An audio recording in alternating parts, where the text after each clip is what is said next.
ಮೋಹಲಿಂಗನ್ನಡರಿ ಬೋಧಿಸುತ್ತ ಜನರ ವೇದಾವತಿ ಕೆಳಸಿರುವ ಸಾವಿಗೆ ಮಣಿಯುವೆನೋ ಸಾಧ ವಿಜಯಗುಣಿಗೆ ಮಣಿಯುವೆನೋ ನಿಜವನ್ನರಿಸುವ ಸರಿ ನಿಜ ಗುಣಿಯ ಗ್ರಂಥವನ್ನು ನಿಜವಾಗಿ ಬೇಡಿ ನಿಜದೋಳ್ಮ ಒಳಗಿಸುವ ಸುಜನರಿಗೆ ನಿತ್ಯ ನಮಿಸುವೆನೋ ಸುಜನರಿಗೆ ನಿತ್ಯ ನಮಿಸುವೆನೋ ಬದ್ಧ ಜೀವರಿಗೆಲ್ಲ ಅದ್ವೈತ ಬೋಧನೆ ಶುದ್ಧರನ್ನಾಗಿ ಗೈದ ಶ್ರೀ ಜಡಿಸಿದ್ದ ಸಿದ್ಧರುಡರಿಗೆ ನತನಂತೆ ಸಿದ್ಧರುಡರಿಗೆ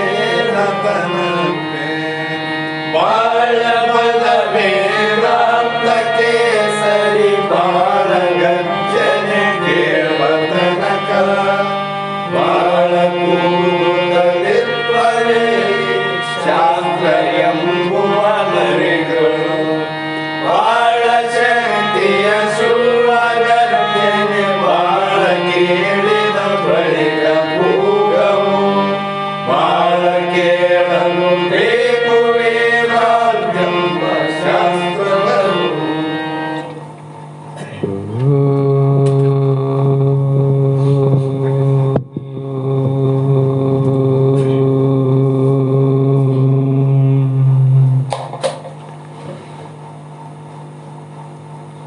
चैतन्यं शाश्वतं शान्तं व्योमातीतं निरञ्जनं नादबिन्दुकलातीतं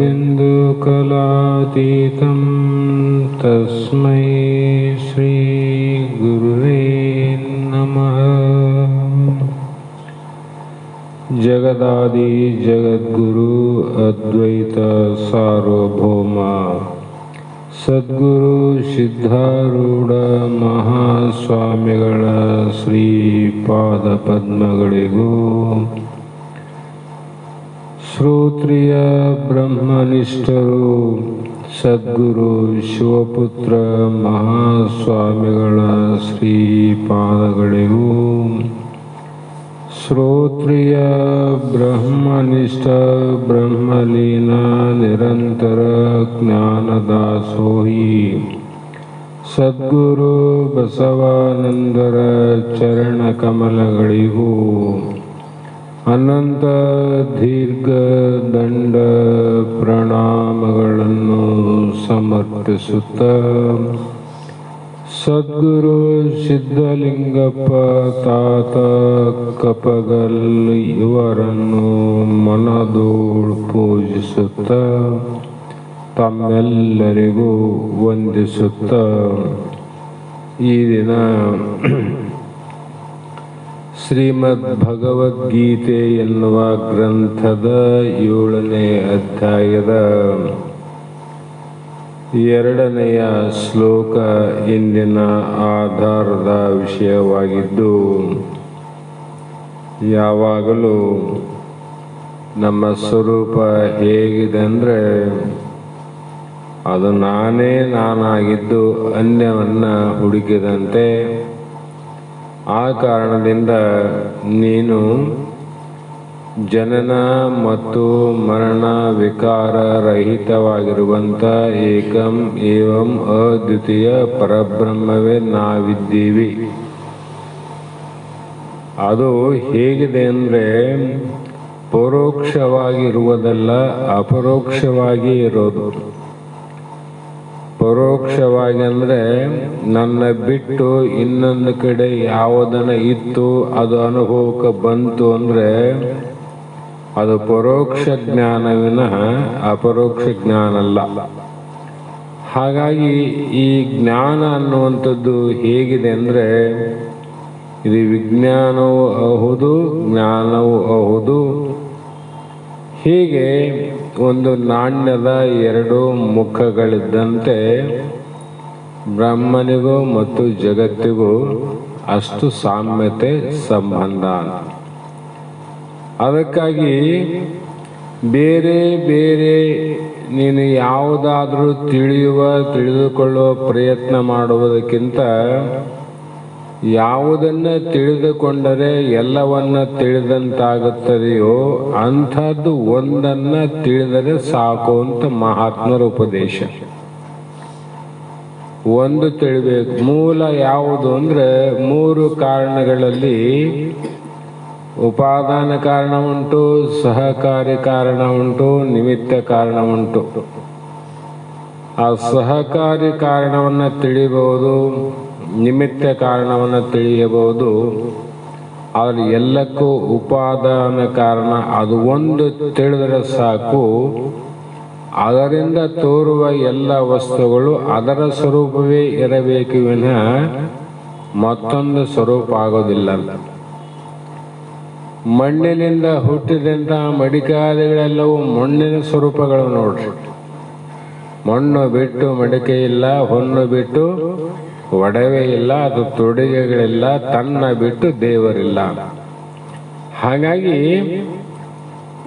ನಾವು ಕರ್ಮಗಳಿಗೆ ಮುಖ ಮಾಡೋದಕ್ಕಿಂತ ಜ್ಞಾನದ ಕಡೆ ಅಭಿಮುಖರಾಗಿ ಮುಂದೆ ನಮ್ಮ ಜ್ಞಾನ ಸಂಪಾದನೆಯನ್ನು ಅಪರೋಕ್ಷವಾಗಿ ತಿಳಿಯಬೇಕು ಅನ್ನುವುದೇ ಕೃಷ್ಣ ಭಗವಂತ ಅರ್ಜುನನಿಗೆ ತಿಳಿಯಪಡಿಸುವಂಥ ಉಪದೇಶ.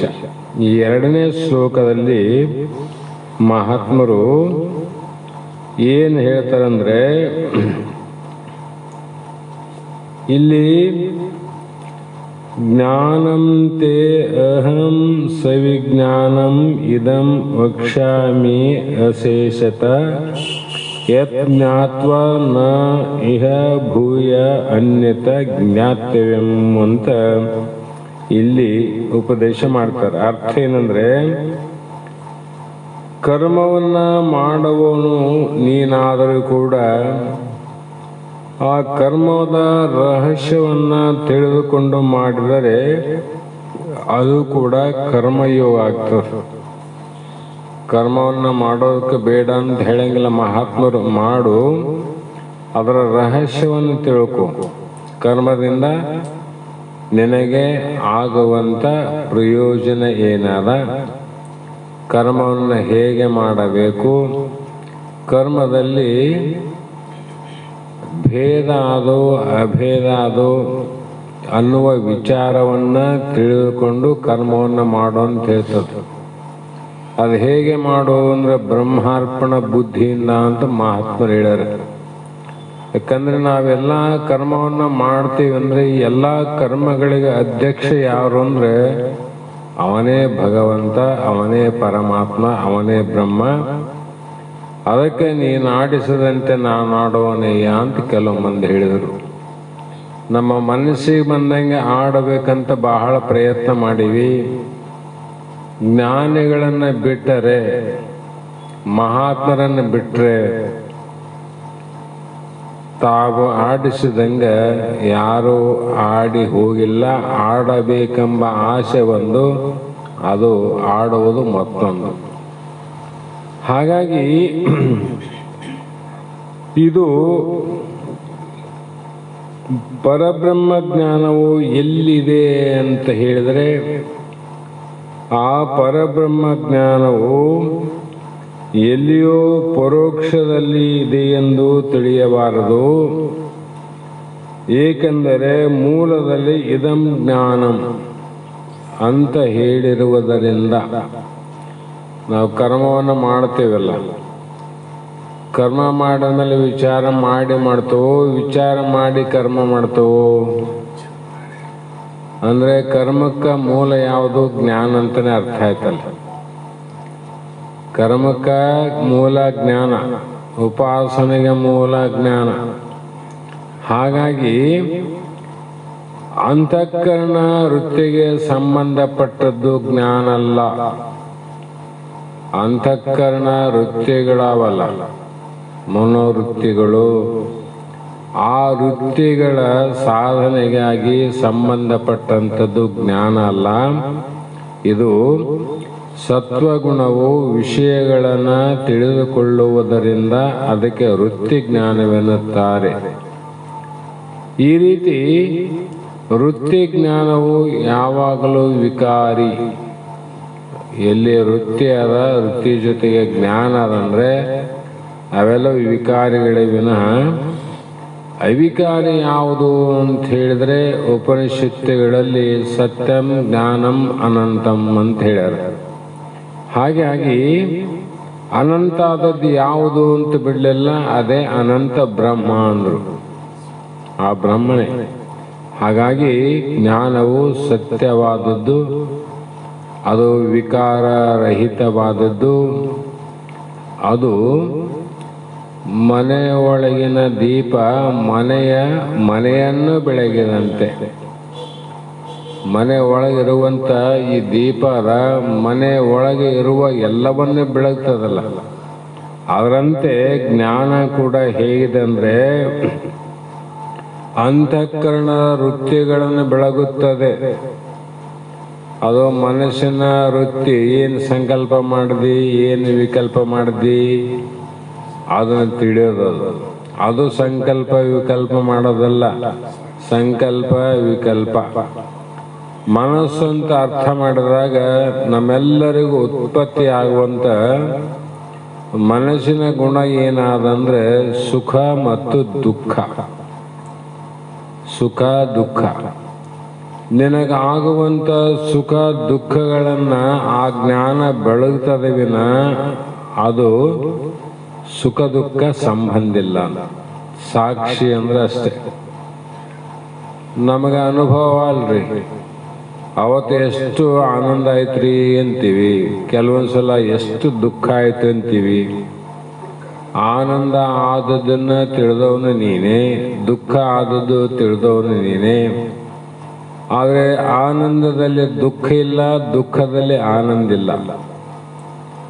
ಆದರೆ ಸುಖ ದುಃಖ ಎರಡನ್ನ ಅರಿಯುವಂಥ ಜ್ಞಾನ ಯಾವಾಗಲ್ಲ ಅಂದ್ ನೋಡ್ರಿ. ನನಗೆ ಕಷ್ಟ ಆಗ್ಯದಂದಾಗೂ ತಿಳಿದಿದ್ದಿ, ಈಗ ಸುಖವಾಗಿವೆ ಅಂತ ನೀನೇ ತಿಳಿದಿ. ಸುಖದಲ್ಲಿ ದುಃಖ ಇಲ್ಲ, ದುಃಖದಲ್ಲಿ ಸುಖ ಇಲ್ಲ. ಆದರೆ ಅರಿಯುವಂಥ ಜ್ಞಾನ ಯಾವಾಗಲೂ ಅಂದ್ ನೋಡ್ರಿ. ಅಂದ್ರೆ ಅರ್ಥ ಏನು ಮಾಡ್ಬೇಕು ಇಲ್ಲಿ?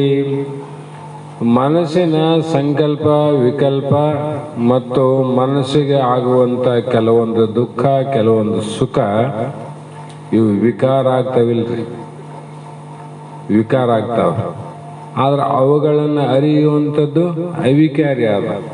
ಅದೇ ನಾನು ಅಂತ ತಿಳಿದುಕೊಳ್ಳಬೇಕು ಅರ್ಜುನ ಅಂತ ಭಗವಂತ ಇಲ್ಲಿ ಉಪದೇಶ ಮಾಡ್ತಾನ. ಆ ಕಾರಣಕ್ಕಾಗಿ ಇಲ್ಲಿ ಶ್ಲೋಕದಲ್ಲಿ ಮುಖ್ಯವಾದದ್ದು ಏನಂದ್ರೆ, ಮಾನವನು ಸಾಧನ ಫಲಸಹಿತವಾಗಿ ಪೂರ್ಣವಾಗಿ ಇರುವಂಥ ಇಂಥ ಜ್ಞಾನವನ್ನು ತಿಳಿದುಕೊಂಡರೆ ಪರಮ ಪುರುಷಾರ್ಥವನ್ನು ಪ್ರಾಪ್ತಿ ಮಾಡಿಕೊಡುವ ಜ್ಞಾನವು ಏನು ಉಳಿಲಿಲ್ಲ ನೋಡ್ರಿ, ಏನು ಉಳಿಲಿಲ್ಲ. ಆಭರಣ ಎಲ್ಲ ಅಂಗಡಿ ತುಂಬ ನೋಡಿ ಇನ್ನು ನೋಡೋ ಉಳ್ಕಂಡ, ಈ ಕಡೆ ಒಂದೇ ನೋಡಿದ್ರೆ ಈ ಕಡೆ ನೋಡಲಿಲ್ಲ ಅಂತೀವಿ, ಅದು ಸಹಜವಾಗಿ. ಅದರ ಮೂಲವನ್ನು ತಿಳ್ಕೊಂಡ್ರೆ ಎಲ್ಲ ಆಭರಣಗಳು ಎಲ್ಲವೂ ಬಂಗಾರ ಅಂತ ತಿಳ್ಕೊಂಡ್ಬಿಟ್ರೆ ಮತ್ತೆ ಏನು ಅಂಗಡಿಯಲ್ಲಿ ಹುಡುಕಾಡಿ ತಿಳಿಯುವ ಅವಶ್ಯಕತೆ ಇಲ್ಲ. ಆದರೆ ನಾಮ ರೂಪಗಳು ಭಿನ್ನ ಭಿನ್ನ ಅವ. ಆ ನಾಮರೂಪದಲ್ಲಿ ಬಂಗಾರ ಭಿನ್ನ ಅದೇನು? ಬಂಗಾರ ಅಭಿನ್ನ, ಅದು ಭಿನ್ನ ಇಲ್ಲ. ಯಾಕಂದ್ರೆ ಬಳೆಯಲ್ಲಿ ಅದೇ ಬಂಗಾರ ಅದ, ಉಂಗುರದಲ್ಲಿ ಅದೇ ಬಂಗಾರ ಅದ, ಸರದಲ್ಲಿ ಅದೇ ಬಂಗಾರ ಅದ. ಏನೇ ತಗೋ ಅದರಲ್ಲಿ ಬಂಗಾರನೇ ಆದವಿನ ಮತ್ತೊಂದು ಇಲ್ಲಲ್ಲ. ಹಾಗೆಯೇ ಇಂಥದ್ದನ್ನ ತಿಳಿದುಕೊಂಡರೆ ಆ ಬಂಗಾರದ ಅಂಗಡಿಯಲ್ಲಿ ಮತ್ತೊಂದು ತಿಳಿಯುವಂಥದ್ದು ಏನು ಉಳ್ಕೊಳ್ಳಿಲ್ಲ. ಅಲ್ಲಿರೋವೆಲ್ಲ ಅಲ್ಲಿ ನೋಡಿದ್ರು ಬಂಗಾರ ಅದ, ಇಲ್ಲಿ ನೋಡಿದ್ರು ಬಂಗಾರ ಅದ. ಹಾಗೆ ಇಲ್ಲಿ ಸವಿಜ್ಞಾನಂ ಜ್ಞಾನಂ ಅಂದ್ರೆ ವಿಜ್ಞಾನ ಸಹಿತವಾದ ಜ್ಞಾನ. ಎಂದರೆ ಏನು ಅನ್ನುವುದನ್ನು ಇಲ್ಲಿ ತಿಳಿಬೇಕು ಅಂತ ಪ್ರಯತ್ನ ಮಾಡಿ ಜ್ಞಾನದಲ್ಲಿ 2 ಭಾಗ ಮಾಡ್ಯಾರ. ಒಂದು ಜ್ಞಾನವೆಂದರೆ ಶಾಸ್ತ್ರದಿಂದ ಆಗುವಂಥ ಜ್ಞಾನ, ವಿಜ್ಞಾನವೆಂದರೆ ಅಪರೋಕ್ಷ ಜ್ಞಾನ. ವ್ಯತ್ಯಾಸ ನೋಡ್ರಿ. ಶಾಸ್ತ್ರದಿಂದ ಆಗುವ ಜ್ಞಾನ ಬೇರೆ, ಅದು ಅನುಭವಕ್ಕೆ ಬಂದ ಮೇಲೆ ಆ ಜ್ಞಾನ ಬೇರೆ. ಹೀಗೆ ಪರೋಕ್ಷ ಜ್ಞಾನ ಅಂತ ಒಂದು, ಅಪರೋಕ್ಷ ಜ್ಞಾನ ಅಂತ ಒಂದು, ನಿರ್ಗುಣ ಜ್ಞಾನ ಅಂತ ಒಂದು, ಸಗುಣ ಜ್ಞಾನ ಅಂತ ಒಂದು, ಜ್ಞಾನವೆಂದರೆ ಪರಮಾತ್ಮನ ಜ್ಞಾನ ಅಂತ ಒಂದು, ವಿಜ್ಞಾನವೆಂದರೆ ಪ್ರಕೃತಿಯ ಜ್ಞಾನ ಅಂದರು. ಪ್ರಕೃತಿ ಜ್ಞಾನ ಅಂದರೆ ಬ್ರಹ್ಮಜ್ಞಾನನೂ ಉಂಟು, ಜಗತ್ತಿನ ಜ್ಞಾನ ಉಂಟು. ಅದರಲ್ಲಿ ಬ್ರಹ್ಮಜ್ಞಾನ ಅನುಭವ ಅದಲ್ರಿ. ಮತ್ತೆ ಜಗತ್ತಿನ ಜ್ಞಾನ ಮಿಥ್ಯ, ಅದು ಜ್ಞಾನನೇ, ಇದು ಜ್ಞಾನನೇ, ಆದರೆ ಇದು ಅನುಭವ ಅದ. ಅಪರೋಕ್ಷ ಜ್ಞಾನ ಬ್ರಹ್ಮ ಅದ, ಪರೋಕ್ಷ ಜ್ಞಾನದಿಂದ ತೋರುವುದೇನದ ಜಗತ್ತದ. ಇದರಲ್ಲಿ ಅಪರೋಕ್ಷ ಜ್ಞಾನ ಅನ್ನುವುದು ಬ್ರಹ್ಮ ಸತ್ಯ, ಇಲ್ಲಿ ಪರೋಕ್ಷ ಜ್ಞಾನ ಅನ್ನುವ ಜಗತ್ತು ಮಿಥ್ಯ ಅಂತ ಆಚಾರ್ಯರ ಭಾವನೆ. ಅದು ಸುಮ್ಮನೆ ಮಿಥ್ಯ ಅಂತ ಹೇಳಿಲ್ಲ, ವಿಚಾರ ಮಾಡಿ ಮಿಥ್ಯ ಅಂದರೆ. ಆಭರಣ ಮಿಥ್ಯ ಇಲ್ಲ ಅಲ್ಲಿ. ಅದರಂತೆ ಬ್ರಹ್ಮನಲ್ಲಿ ಜಗತ್ತು ತೋರ್ತದೆ ಇಲ್ಲಂತಲ್ಲ, ಮಿಥ್ಯ, ಸುಳ್ಳು. ಯಾಕೆ ಸುಳ್ಳು ಅಂದರೆ ನಮಗೆ ಸ್ವಪ್ನ ಅಂತ ಹೇಳ್ತೀವಿ ಶಾಸ್ತ್ರದಲ್ಲಿ, ಜಾಗ್ರ, ಸ್ವಪ್ನ, ಸುಸುಪ್ತಿ. ನಮಗೆ ಸ್ವಪ್ನ ಬಿದ್ದದ್ದು ಎಲ್ಲಿ? ಕನಸು ಬಿದ್ದದ್ದು ಸ್ವಪ್ನಾವಸ್ಥೆಯಲ್ಲಿ. ಆದರೆ ನೀ ತಿಳಿದದ್ದು ಯಾವ ಅವಸ್ಥೆಯಲ್ಲಿ? ನಿದ್ರಾವಸ್ಥೆಯಲ್ಲಿ. ನೀನು ತಿಳಿದಿಲ್ಲ, ನಿದ್ರಾವಸ್ಥೆ ತಿಳಿದಿಲ್ಲ. ಅವು ಏನು ಅಲ್ಲೇ ತಿಳಿದು ಅಲ್ಲೇ ಬಿಟ್ಟಿದ್ದೀವಿ. ಆ ತಿಳಿದ ಮೇಲೆ ನಿದ್ದೆ ಮಾಡಿ ಆ ವಸ್ತುಗಳನ್ನ ಕಂಡು ಮತ್ತೆ ಎಚ್ಚರವಾದ ಮೇಲೆ ಹೇಳ್ತಿದ್ದಿ. ಅದಕ್ಕೆ ಕಾರಣ ಏನಂದ್ರೆ ತತ್ವಗಳ ಅಭಾವದಿಂದ ಅಲ್ಲಿ ಹೇಳಕ್ಕಾಗಲ್ಲ ಅಂತ ಶಾಸ್ತ್ರ ಹೇಳ್ತಾವ. ತತ್ವಗಳ ಅಭಾವ. ಬಾಯಲ್ಲಿ ಮುಣಿಗಿದವನಿಗೆ ಕಳೆದ ವಸ್ತು ಸಿಕ್ಕದಲ್ಲಿ ನೋಡೇನ, ಆದ್ರೆ ಸಿಕ್ಕದೋ ಇಲ್ಲ ಅಂತ ಅಲ್ಲೇ ಮುಳುಗಿದಾಗ ಹೇಳಕ್ ಬರಂಗಿಲ್ಲ ಅವನಿಗೆ. ಮೇಲೆ ಎದ್ದ ಮೇಲೆ ಇಲ್ಲ ಸಿಕ್ಕಿತು ಅಥವಾ ಇಲ್ಲ ಅಂತ ಹೇಳ್ತಾನೆ. ನೋಡಿದ ತಕ್ಷಣ ಹೇಳ್ಬೋದಾಗಿತ್ತಲ್ಲ. ಯಾಕಂದ್ರೆ ನೀರು ಮಾತನಾಡಲಿಕ್ಕೆ ಆತಂಕ ಮಾಡ್ಯಾರ. ಹಾಗಾಗಿ ನಿದ್ರಾವಸ್ಥೆಯಲ್ಲಿ ಕಂಡದ್ದನ್ನ ಹೇಳಕ ತತ್ವದ ಏನದ ಅಭಾವ, ಆತಂಕ ಅದ. ಆದ್ರೂ ಕೂಡ ನೋಡಿದ್ದೆಲ್ಲ ಅಲ್ಲಿ ವಸ್ತುಗಳನ್ನ ನಾವೆಲ್ಲ ನೋಡಿವಲ್ಲ ಸ್ವಪ್ನದಲ್ಲಿ, ಎಲ್ಲ ವಸ್ತುಗಳು. ನಿನ್ನೆ ಸುಮ್ಮನೆ ನಾನು ಇವತ್ತು ಬೆಳಗ್ಗೆ ಭಾರತೀಯ ಪೌರ್ಣ ಭೇಟಿಯಾಗಿ ಸಾಷ್ಟಾಂಗ ನಮಸ್ಕಾರ ಮಾಡಿ ನನಗೆ ಸ್ವಪ್ನ ಬಿದ್ದಿತ್ತು. ಮತ್ತೊಂದು ಶಾಲ ಅವರು ಹಾಕಿ ಆಶೀರ್ವಾದ ಮಾಡಿ ಹೋದಂಗೆ ಆಯ್ತು. ಸ್ವಪ್ನ ಬಗ್ಗೆ ಹೇಳ್ತೇನೆ ನಾನು. ಅನಂತ ಸ್ವಪ್ನ ಇರ್ತಾವ. ಆ ವಸ್ತುಗಳು ನೀನು ನೋಡಿದ್ದಿ, ಆದರೆ ಅವು ಸುಳ್ಳು ಅಂತ ಹೌದು ಅಥವಾ ಸತ್ಯ ಅಂತದ. ನೀನು ನೋಡಿದ್ದು ಸತ್ಯ, ಆದ್ರೆ ಅವು ಸುಳ್ಳಾವಿಲ್ಲ. ಅದಂತೆ ಬ್ರಹ್ಮ ನೀನು ನೋಡುವಾಗ ಜಗತ್ತೇನು ಕಾಣ್ತದ, ಅದು ಸ್ವಪ್ನದ ವಸ್ತುಗಳು ನೋಡಿದ್ರು ಕೂಡ ಹೇಗೆ ಸುಳ್ಳು, ಅದರಂತೆ ಜಾಗ್ರದ ನಿನ್ನ ಸ್ವರೂಪದಲ್ಲಿ ನೋಡಿದಾಗ ಜಗತ್ತು ಕೂಡ ಸುಳ್ಳು. ಹೀಗೆ ಇವುಗಳಲ್ಲಿ ಮುಖ್ಯ ಏನು ಗಮನ ಮಾಡಬೇಕು ನಾವಂದ್ರೆ, ಆತ್ಮಜ್ಞಾನವೆಂದರೆ ಬಹಳ ಸ್ಪಷ್ಟ ತಿಳ್ಕೊಳ್ರಿ. ಅವೆಲ್ಲರ ಆತ್ಮಜ್ಞಾನಿಗಳು. ನಾವು ಹೇಳ್ತೀವಲ್ಲ ಆತ್ಮಜ್ಞಾನಿಗಳು, ನಮ್ಮವರು ಆತ್ಮಜ್ಞಾನಿಗಳು, ನಮಗೆ ಸಂಬಂಧಪಟ್ಟವರು ಆತ್ಮಜ್ಞಾನಿ ಅಂತ ಹೇಳ್ತೀವಿ, ಇಲ್ಲಂತಲ್ಲ, ತಪ್ಪಲ್ಲ. ಆದರೆ ಬರೀ ಶಾಸ್ತ್ರಜ್ಞಾನವಲ್ಲದೆ ಅನುಭವಕ್ಕೆ ಬಂದಿರಬೇಕು. ಅದು ಏನದ ಅಪರೋಕ್ಷ ಜ್ಞಾನ ಅಂತ. ಅದು ವಿಜ್ಞಾನ ಆಗ್ತದೆ. ಅವಾಗ ಬರೀ ಇದು ಜ್ಞಾನ ಆಯ್ತು, ಅನುಭವಕ್ಕೆ ಬಂದ್ರೆ ವಿಜ್ಞಾನ ಆಯ್ತು ನೋಡ್ರಿ. ಜ್ಞಾನವು ಕೇವಲ ಪರೋಕ್ಷವಾಗಿರದೆ ಅಪರೋಕ್ಷವಾಗಿರಬೇಕೆಂಬುದೇ ಇದರ ಮೂಲ ಅರ್ಥ. ಜ್ಞಾನವೆಂದರೆ ಶಾಸ್ತ್ರಜ್ಞಾನ, ವಿಜ್ಞಾನವೆಂದರೆ ಕಲೆ ಎಂದು ಇಟ್ಟುಕೊಳ್ಳೋಣ. ಸುಮ್ಮನೆ ಯಾವುದೋ ಒಂದು ಅನ್ಕೊಳ್ಳೋದು. ಬಾಯಿಯಿಂದ ಜ್ಞಾನದ ಮಾತನ್ನ ಹೇಳಿ ಅದು ಆಚರಣೆಯಲ್ಲಿ ಇಲ್ಲದಿದ್ದರೆ ಅದು ಲೋಕವನ್ನ ವಂಚಿಸುವ ಯುಕ್ತಿಯೆಂದೇ ತಿಳಿಯಬೇಕು. ಅದೊಂದು ಯುಕ್ತಿ ನೋಡು. ಸಭೆ ಸಮಾರಂಭದಲ್ಲಿ ಜ್ಞಾನದ ಮಾತುಗಳನ್ನ ಹೇಳಿ ನುಡಿದಂತೆ ನಡೆಯಲ್ಲಿ ಇಲ್ಲದಿದ್ದರೆ ನೀನೆತ್ತ ದೇವನತ್ತ ಹೋಗತ್ತ ಕೂಡಲ ಸಂಗಮ ದೇವ ಅಂದಂಗ ಜಗತ್ತಿನಲ್ಲಿ ಏನಾಗ್ತದಂದ್ರೆ ಬರೇ ವಂಚನೆಗೆ ಆ ಜ್ಞಾನ, ಮೋಸ ಮಾಡ್ಲಿಕ್ಕೆ ಆ ಜ್ಞಾನ ಉಪಯೋಗ ಆಗ್ತದೆ ವಿನ ಪಾಸ್ ಆಗಲಿಕ್ಕೆ ಆ ಜ್ಞಾನ ಅಲ್ಲ. ಮೋಸ ಮಾಡಕ್ಕಾಗ್ತದ, ಪಾಸ್ ಆಗೋದಿಲ್ಲ ಅಂತ. ಪಾಸ್ ಆಗೋದಂದ್ರೆ ಏನರ್ಥ? ಮುಕ್ತ ಆಗೋದಿಲ್ಲ ಅಂತ ಅರ್ಥ.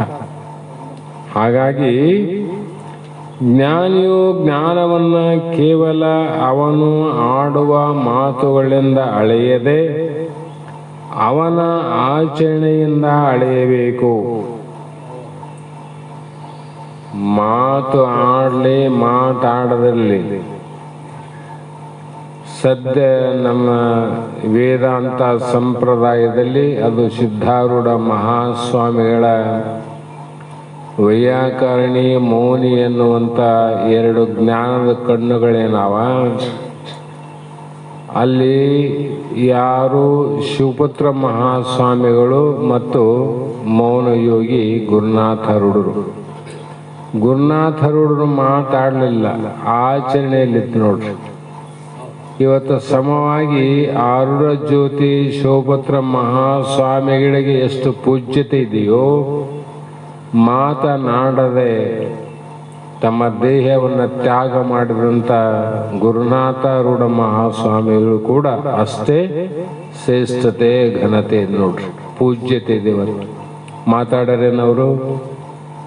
ಹಾಗಾಗಿ ಅವರ ಆಚರಣೆ ನೋಡ್ರಿ, ಮಾತುಗಳು ಅಷ್ಟೇ ನೋಡಬಾರ್ದಂದ್ರು. ಮಾತುಗಳು ಕೇಳಬಾರ್ದಂತ ಹೇಳಿಲ್ಲ, ಮಾತುಗಳನ್ನು ಕೇಳ್ರಿ, ಆ ಆಚರಣೆ ಅವರೆಲ್ಲ ಆದಿಲ್ಲ ನೋಡ್ರಿ ಅಂತ ಅರ್ಥ. ಹೀಗೆ ಮಾತು ವಿವೇಕ ಚೂಡಾಮಣಿಯಲ್ಲಿ ಒಂದು ಮಾತು ಹೇಳ್ಯಾರ, ಧರ್ವಿ ಪಾಕರ ಸಂಯಥ. ಅಂದ್ರೆ ನೀವೆಲ್ಲ ಕೇಳಲಾರದ ಮಾತುಗಳಿಲ್ಲ. ಒಂದು ಪಾಕ, ಸಿಹಿಯಾದ ಪಾಕದ ರಸವನ್ನ ಅಥವಾ ಸಾರಿನಲ್ಲಿರುವ ಸೌಟು ಅಂತ ಹೇಳ್ತೀವಿ. ಒಳ್ಳೆ ಪಾಯಸ ಮಾಡ್ಯಾರೀ, ಆ ಪಾಯಸ ಘಮ ಘಮ ಅಂತ ನೋಡ್ರಿ. ತುಪ್ಪ, ಗೋಡಂಬಿ, ಯಾಲಕ್ಕಿ, ಅನಂತ ವಸ್ತುಗಳನ್ನು ಬೆರೆಸಿ ಮಾಡ್ಯಾರ. ಆ ಪಾಯಸ ಆಗುವವರೆಗೂ ಸೌಟು ಅದರಲ್ಲಿಗಾದ. ಆದರೆ ಆ ಸೌಟಿಗೆ ಆ ಪಾಯಸದ ರುಚಿ ಒಂದು ಚೂರು ಗೊತ್ತಿಲ್ಲ ನೋಡ್ರಿ. ಒಂದು ಚೂರನ ಗೊತ್ತದ, ಭಾಳ ಸ್ವಲ್ಪನ ಗೊತ್ತದ ಅಂದ್ರೆ ಆ ಪ್ರಶ್ನೆ ಬೇರೆ. ಸೌಟು ಪಾಯಸ ಹೇಗಿದೆ ಅಂದ್ರೆ ಹೇಳ್ತದೇನದು? ಹೇಳೋದಿಲ್ಲ. ಅದರಂತೆ ಅದರ ಮಾಧುರ್ಯವನ್ನ ಅನುಭವಿಸುವ ಶಕ್ತಿ ಆ ಸೌಟಿಗೆ ಇಲ್ಲದಿರುವಂತೆ. ಸೌಟಿನಲ್ಲಿ ಅದರ ರುಚಿಯನ್ನು ಅನುಭವಿಸುವ ಶಕ್ತಿ ಇಲ್ಲ. ಯಾಕೆ? ಅದು ಜಡ ಅದ, ಅದಕ್ಕೆ ಆ ರುಚಿ ಗೊತ್ತಾಗೋದಿಲ್ಲ. ಅದರಂತೆ ಆಚರಣೆಯಲ್ಲಿ ಇಲ್ಲದ ಜ್ಞಾನಿಯು ಆತ್ಮಾನುಭವದ ಶಾಂತಿಯನ್ನು ಅನುಭವಿಸಲಾರ. ಶಾಸ್ತ್ರದಲ್ಲೇ ಆತ ಆನ, 20 ವರ್ಷ ಆಗಲಿ, 30 ವರ್ಷ ಆಗಲಿ, 50 ವರ್ಷ ಆಗಲಿ, ಶಾಸ್ತ್ರದಲ್ಲೇ ಆತ ಆನ. ಆದರೆ ಆನಂದ ಇಲ್ಲ ಅಂದ್ರೆ ಆ ಸೌಟಿಗೆ ಆದಂತ ಗತಿ ನಿನಗಾಯ್ತದೆ. ಶಾಸ್ತ್ರದಲ್ಲಿ ಆನ ಇಲ್ಲ ಅಂತಲ್ಲ, ನಾವು ಶಾಸ್ತ್ರದೊಳಗೆ ಇವೆ, ನಮ್ಗೆ ಶಾಂತಿನೇ ಇಲ್ಲಲ್ಲ. ಅದರಂತೆ ಇದಕ್ಕಾಗಿ ಮಹಾತ್ಮರು ಅನುಭವದ ಜ್ಞಾನವನ್ನು ಸ್ವಯಂ ವೇದ್ಯವಾಗಿದ್ದರೂ ಕೆಲವು ಚಿಹ್ನೆಗಳಿಂದ ಗುರುತಿಸಬಹುದು. ಇಲ್ಲೊಂದು ಕೆಲವರು ಮಾತುಗಳು ಬರ್ತಾವ, ಏನ್ರಿ ಅವರವರ ಅನುಭವ ಅವರವರಿಗೆ ಗೊತ್ತು, ಜ್ಞಾನಿ ಒಂದೇ ಪ್ರಕಾರ ಇಲ್ಲ ಅನಂತ ಪ್ರಕಾರ ಇರ್ತಾರಂದಾಗ ಇವರು ಕೂಡ ಜ್ಞಾನಿಗಳೇ ಇರಬಹುದು ಅಂತ ನಮಗೆ ಸಂಶಯ ಬರ್ತದೆ ಕಂಡಿಡಿಯಕ್ಕೆ. ಅದಕ್ಕೆ ಕೆಲವು ಚಿಹ್ನೆಗಳು ಹೇಳ್ತಾರೆ ಅವರು. ಏನಂದ್ರೆ, ಅನುಭವ ಜ್ಞಾನಿಗೆ ಹೃದಯದಲ್ಲಿಯೇ ವಿಷಯ ಆಸಕ್ತಿಯು ಕಡಿಮೆ ಆಗಿರ್ತದೆ ನೋಡ್ರಿ. ಇವ್ರ ಮಾತ್ರ ಇವ್ರ ಜ್ಞಾನಿಗಳು ಅಜ್ಞಾನಿಗಳು ವಿಷಯದ ಕಡೆ ಆಸಕ್ತಿ ಇಲ್ಲ, ಏನ್ ಬೇಕಾದಿಲ್ಲ. ಆ ಮಾತುಗಳು ಆ ವಿಷಯಗಳಲ್ಲಿ ಮನಸ್ಸು ಬಹಳ ನಿರಾಸಕ್ತಿ ಆಗಿರ್ತದೆ. ಇದರ ಮೇಲೆ ತಿಳ್ಕೊ ಜ್ಞಾನಿ ಇವನು ಹೌದು ಅಲ್ಲ ಅಂತ ತಿಳ್ಕೊ. ಯಾಕಂದ್ರೆ ಎಂದಿನಂತೆ ಜೀವ ಭಾವ ಇರಲು ನಿಜ ನಿಗಮ ಗುರುವಿನಿಂದ ಅರಿದೊಡೆ ಏನು ಮುಕ್ತಿ ಸಾಧ್ಯಬಹುದೇ ಅಂತ ಕೇಳ್ಯಾರ ಮಹಾತ್ಮರು. ಮೊದಲು ಹೆಂಗಿತ್ತು ವಿಷಯದಲ್ಲಿ ಆಸಕ್ತಿ, ಮೊದಲು ಕುಲದಲ್ಲಿ ಆಸಕ್ತಿ, ಮೊದಲು ಇದ್ದಂಥ ಸಂಸಾರದ ಆಸಕ್ತಿ, ಅವೆಲ್ಲ ಕೂಡ ಜ್ಞಾನಿಗಳಿಗೆ ಬರ್ತಾ ಬರ್ತಾ ಏನಾಗ್ತದ, ನಿರಾಸಕ್ತಿ ಆಗ್ತದ. ನಿರಾಸಕ್ತಿ ಏನಾಗ್ತದ ಏನಿಲ್ಲ ಅಂತ ಆಸಕ್ತಿನೇ ಇರಂಗಿಲ್ಲ ಅಂತ ಇದು ಚಿಹ್ನೆ. ಮತ್ತು ಅವನು ವಿಷಯಗಳಿಗಾಗಿ ಬಾಯಿಯ ನೀರನ್ನ ಸುರಿಸುವುದಿಲ್ಲ. ಸಮುದ್ರವು ನದಿಗಳನ್ನು ಕರೆಯದೆ ತನ್ನ ಗಂಭೀರ ಸ್ಥಿತಿಯಲ್ಲಿದ್ದರೂ ನದಿಗಳು ತಾವಾಗಿ ಬಂದು ಸಮುದ್ರದಲ್ಲಿ ಬಿದ್ದು ಹೋಗ್ತಾವ. ವಿಷಯ ಆಸಕ್ತಿ ಅವನಲ್ಲಿಲ್ಲ, ರಸದ ಆಸಕ್ತಿ ಇಲ್ಲ. ಆದರೂ ಕೂಡ ಸಮುದ್ರ ನದಿಗಳನ್ನ ತಾನಾಗಿ ಕರೆಯದೆ ತಾವಾಗಿಯೇ ಬಂದು ಹೇಗೆ ಕೂಡುತ್ತವೆಯೋ ಅದರಂತೆ ಜ್ಞಾನಿಗೆ ಏನಾಗ್ತದ್ರಿ ಅಂದ್ರೆ ಸಮುದ್ರದ ಸ್ವರೂಪವೇ ಅವನಾಗಿರ್ತಾನೆ. ಆಗಿ ವಿಷಯಗಳನ್ನ ಆತ ಕೋರದಿದ್ದರು. ನದಿ ಸಮುದ್ರ ನದಿಗಳು ಕೂಡಲಿ ಅಂತ ಬೇಡದಿದ್ದರು ತಾವು ಬಂದು ಕೂಡ್ತೇವಿಲ್ಲ. ಅದರಂತೆ ಆತ್ಮಜ್ಞಾನಿ ಎರಡನೇ ಚಿಹ್ನೆ, ಯಾವ ವಿಷಯಗಳು ಆತಗೆ ಬೇಕಂತ ಬೇಡೋದಿಲ್ಲ, ಆದರೂ ಕೂಡ ವಿಷಯಗಳು ಅವನಲ್ಲಿಗೆ ಬಂದು ಆತ್ಮಸ್ವರೂಪದಲ್ಲಿ ಸೇರ್ತಾವ. ನದಿಗಳೆಲ್ಲಿ ಸೇರಿದವು? ಸಮುದ್ರದಲ್ಲಿ ಸೇರಿದವಲ್ಲ. ಹಾಗಾಗಿ ವಿಷಯಾದಿಗಳು ಬಂದು ಕೂಡ ಆತ್ಮಸ್ವರೂಪದಲ್ಲಿ ತಾವಾಗಿ ಬರ್ತಾವ. ಅದಕ್ಕೆ ನಿಮಗೂ ಅನುಭವ ಸಾಕಷ್ಟಾದ. ನೀವೆಲ್ಲರೂ ನೋಡ್ರಿ, ನಮ್ದೇನು ನಿಮ್ಮದೇನು ಪುಣ್ಯ ಅಂದ್ರೆ ಮಹಾಪುಣ್ಯ. ಇಂತಹ ಶಾಸ್ತ್ರಗಳಲ್ಲಿ ಉಪನಿಷತ್ತುಗಳಲ್ಲಿ ವೇದಗಳಲ್ಲಿ ಹುಡುಕಾಡಿದ್ರೂ ಸಿಗೋದು ಅಪರೂಪವಾದಂಥ ದೃಢ ಅಪರೋಕ್ಷ ಜ್ಞಾನಿಗಳಂತ ಸದ್ಗುರು ಸಿದ್ಧಲಿಂಗಪ್ಪ ತಾತನವರನ್ನ ಬಸವಾನಂದರನ್ನ ನೀವು ನೋಡಿರಿ. ಈಗ ಕೂಡ ಸುಮಾರು ಅವರ ದೇಹ ಬಿಟ್ಟು 20 ವರ್ಷ ಆಗಲಿಕ್ಕೆ ಬಂತು. ಅಲ್ಲಿಂದ ಕೂಡ ಇಲ್ಲಿವರೆಗೂ ನೀವು ನೋಡ್ತಾ ಇದ್ದೀರಿ. ಯಾವ್ಯಾವ ವಿಷಯಗಳು ಹೇಗೆ ಬರ್ತಾವೋ, ಯಾರಿಗೆ ಅಪೇಕ್ಷೆ ಇಲ್ಲ, ಆದೇಶ ಇಲ್ಲ, ಬರಬೇಕಂತಿಲ್ಲ, ಬ್ಯಾಡ ಅಂತಿಲ್ಲ, ಬ್ಯಾಡ ಅಂದ್ರೂ ಬರ್ತಾವ. ನಾನು ಈಗ 3 ವರ್ಷದ ನನ್ನ ಅನುಭವ ಹೇಳ್ತೀನಿ. ಈಗ 3 ವರ್ಷ ಮೊದಲು ಬೇರೆ 3 ವರ್ಷದ ಅನುಭವದಲ್ಲಿ ನಾನಿಲ್ಲಿ ವಾಸ ಮಾಡ್ತಾ ಇದ್ರು ಕೂಡ ಯಾವುದನ್ನ ಇದು ಬೇಡ ಇದೇ ಬೇಕು ಅಂತ ನಾನೇನು ಹೇಳಿಲ್ಲ ಅಂತ ನನಗನ್ನಿಸ್ತದ. ಬೇಡ ಅಂತ ಹೇಳಿದ್ರು ಕೂಡ ಬೇಡದೆ ಬರಲಾರದ ವಸ್ತುಗಳೇನವ ಅದಕ್ಕಿಂತ ಹೆಚ್ಚಿನ ವಸ್ತುಗಳು ಬಂದು ಬೀಳ್ತಾವಂದ್ರೆ ಇದು ನಮ್ಮ ಅನುಭವಕ್ಕೆ ಬರ್ತಕ್ಕಂಥ ಮಾತು.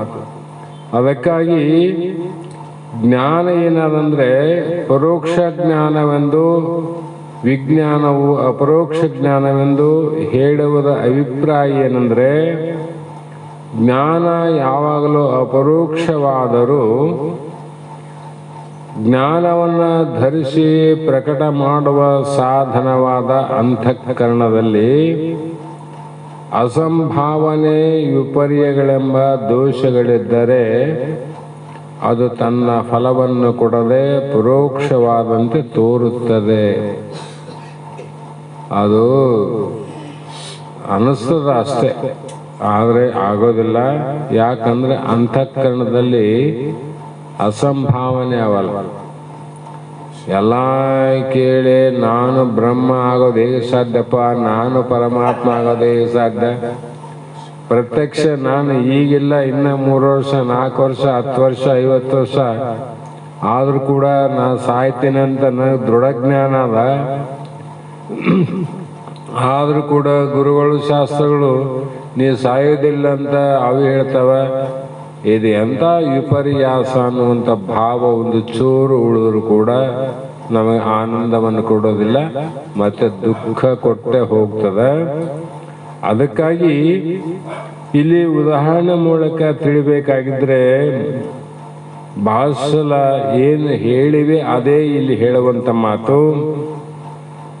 ವಿದ್ಯುತ್ ಶಕ್ತಿ ಅಂದ್ರೆ ಈ ವಿದ್ಯುತ್ ಆದಲ್ಲ, ಯಾವ ಭೇದವಿಲ್ಲಲ್ಲ, ಅದರಲ್ಲಿ ಭೇದ ಅದೇನು ಇಲ್ಲ. ಅದನ್ನು ಧರಿಸಿ ಪ್ರಕಟ ಮಾಡುವ ಸಾಧನಗಳಾದ ಬಲ್ಬ್ಗಳಲ್ಲಿ ಭೇದ ನೋಡ್ರಿ.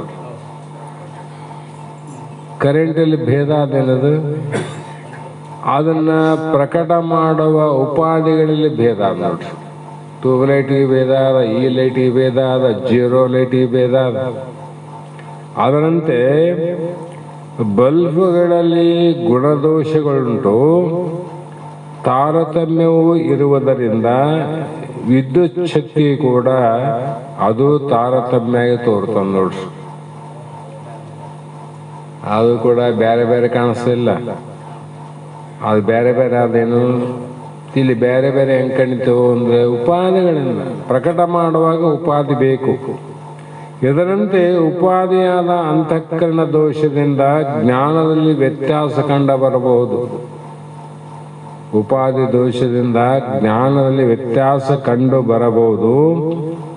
ಅಸಂಭಾವನೆ ಎಂದರೆ ಸಂಶಯ. ಇದು ಪ್ರಮಾಣಗತ ಸಂಶಯ, ಪ್ರಮೇಯಗತ ಸಂಶಯ ಒಂದು 2 ವಿಧ. ಶಾಸ್ತ್ರವಾಕ್ಯಗಳಿರುವ ಸಂಶಯಕ್ಕೆ ಪ್ರಮಾಣಗತ ಸಂಶಯ ಅಂತಾರ. ತನ್ನ ಸ್ವರೂಪವಾದ ಆತ್ಮ ಸಂಬಂಧವಾದ ಸಂಶಯಕ್ಕೆ ಪ್ರಮೇಯಗತ ಸಂಶಯ ಅಂತಾರ. ಇನ್ನು ದೇಹವೇ ತಾನು, ಪ್ರಪಂಚವು ಸತ್ಯ, ಪರಮಾತ್ಮನು ಪರೋಕ್ಷದಲ್ಲಿ ಇರುವವನು ಎನ್ನುವ ವಿಪರೀತ ಬುದ್ಧಿಗೆ ಏನಾಗ್ತದ, ವಿಪರ್ಯವೆನ್ನುತ್ತಾರೆ. ನೀವು ಕತೆ ಮುಗಿತಿಲ್ಲಿ. ಹೀಗೆ ಅಂತಃಕರಣ ದೋಷಗಳು ಜ್ಞಾನವನ್ನ ಪರೋಕ್ಷವನ್ನಾಗಿ ಮಾಡಿದೆ. ಶ್ರೀ ಗುರು ಮುಖದಿಂದ ವೇದಾಂತ ವಾಕ್ಯದ ಶ್ರವಣ ಮನನ ಅಭ್ಯಾಸದಿಂದ ಅಸಂಭಾವನಾ ದೋಷವು ನಿವೃತ್ತಿ ಆಗುತ್ತದೆ. ಶಾಸ್ತ್ರನೇ ಕೇಳಿಲ್ಲ, ಶಾಸ್ತ್ರ ಅಂದ್ರೆ ಏನು ಗೊತ್ತಿಲ್ಲ, ಉಪದೇಶ ಆದ ತಕ್ಷಣ ಮುಕ್ತರು ಅಂತ ಜಗತ್ತಿನಲ್ಲಿ ಆಯ್ತಪ್ಪ, ನಮಗೂ ಗುರುವಿನ ಉಪದೇಶ ಆಗ್ಯದ, ಏನಾಗ್ಯದ ಅಂತ. ಉಪದೇಶ ಆಗಿತ್ತು ಅಂದ್ರೆ ನೀವು ಮುಕ್ತ ಆಗ್ತಿದ್ದಿ. ಉಪದ್ರವ ಆಗಿತ್ತಂದ್ರೆ ನೀನು ಸಾಯ್ತಿದ್ ನೋಡು. ಉಪದೇಶ ಸತ್ಯ ಅದದು. ನಿಜವಾಗಿ ಗುರುವಿನ ಉಪದೇಶ ನಮಗೆ ಆಗಿತ್ತಂದ್ರೆ ನಾವು ಮುಕ್ತರಾದಿವಂತ ತಿಳ್ಕೋಬೇಕು. ಅದು ಬಿಟ್ಟು ಮತ್ತೆ ಉಪದ್ರವಕ್ಕೆ ಕಾರಣ ಆಯ್ತಂದ್ರೆ ಭವಕ್ಕೆ ಬರ್ತು ಅಂತ ತಿಳ್ಕೋಬೇಕು. ಹೀಗೆ ಈ ಅಖಂಡ ಅದ್ವಿತೀಯ ಜ್ಞಾನವನ್ನ ಪಡೆದುಕೊಂಡ ಮೇಲೆ ತಿಳಿಯಬೇಕಾದದ್ದು ಏನು ಉಳಿಯುವುದಿಲ್ಲ, ಏನು ಉಳಿಲಿಲ್ಲ ಅಂತ. ಇದಕ್ಕೆ ಶಾಸ್ತ್ರದಲ್ಲಿ ಏತತ್ ಜ್ಞೇಯಂ ಅಂದ್ರೆ ಅದೊಂದೇ ನಿಜವಾದ ಪಾರಮಾರ್ಥಿಕ ದೃಷ್ಟಿಯಿಂದ ನೋಡಿದರೆ ಎಲ್ಲವೂ ಬ್ರಹ್ಮ ಸ್ವರೂಪವೇ. ಎಲ್ಲ ಬ್ರಹ್ಮ ಸ್ವರೂಪ ಅದಲ್ಲ, ಬ್ರಹ್ಮನ ಬಿಟ್ಟ ಅದೇನು. ಹಾಗೆ ಕಲ್ಪಿತವಾದ ನಾಮರೂಪಗಳೆಲ್ಲ ಬ್ರಹ್ಮವು ಅಧಿಷ್ಠಾನವಾಗಿರುವುದರಿಂದ ಅಧಿಷ್ಠಾನವನ್ನು ತಿಳಿದರೆ ಎಲ್ಲವೂ ತಿಳಿದಂತೆ. ಮೊದಲು ಹೇಳಿದ್ನಲ್ಲ, ಮಣ್ಣು ತಿಳಿದ್ರೆ ಎಲ್ಲ ತಿಳಿದಂಗ, ಬಂಗಾರ ತಿಳಿದ್ರೆ ಆಭರಣ ತಿಳಿದಂಗ, ಅದಂಗೆ ತನ್ನ ತಿಳಿದ್ರೆ ಜಗತ್ತೆಲ್ಲವೂ ತಿಳಿದಂಗಂತ. ಯಾಕಂದ್ರೆ ಅವು ಬಿಟ್ಟು ಇರಕ್ ಬರಂಗಿಲ್ಲ. ಬ್ರಹ್ಮನ ಬಿಟ್ಟು ಜಗತ್ತು ಅದೇನಿಲ್ಲ, ಇಲ್ಲ. ಅದಕ್ಕಾಗಿ ಬ್ರಹ್ಮವನ್ನ ತಿಳಿದರೆ ಏತತ್ ಜ್ಞಾನಂ ಅಂದ್ರೆ ನಾವು ಇದಕ್ಕಾಗಿ ಏನೇನೋ ತಿಳಿಬೇಕಂತ ಅಪೇಕ್ಷೆ ಇಚ್ಛೆ ಬಿಡ್ರಿ. ಆ ಬ್ರಹ್ಮ ಒಂದನ್ನೇ ತಿಳಿದರೆ ಎಲ್ಲವನ್ನ ತಿಳಿದಂಗೆ ಆಗ್ತದ. ಅದನ್ನ ತಿಳಿದ ಮೇಲೆ ಮತ್ತೇನು ತಿಳಿಯುವಂತ ಅವಶ್ಯಕತೆ ಇಲ್ಲ, ತಿಳಿಯೋದು ಏನು ಉಳಿದಿಲ್ಲ. ಯಾವುದನ್ನು ತಿಳಿಬೇಕಾಗಿತ್ತು ಅದನ್ನು ತಿಳಿದ ಮೇಲೆ ಮತ್ತೇನು ತಿಳಿಯೋದು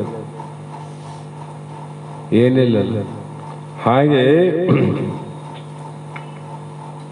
ಇಲ್ಲಿ ಪರಮಾತ್ಮನನ್ನು ಸ್ವರೂಪತ ತಿಳಿದುಕೊಂಡರೆ ಎಲ್ಲವನ್ನ ತಿಳಿದುಕೊಂಡಂತೆ, ಪರಮಾತ್ಮನನ್ನ ತಿಳಿಯದೆ ಅನಾತ್ಮ ಪದಾರ್ಥಗಳನ್ನು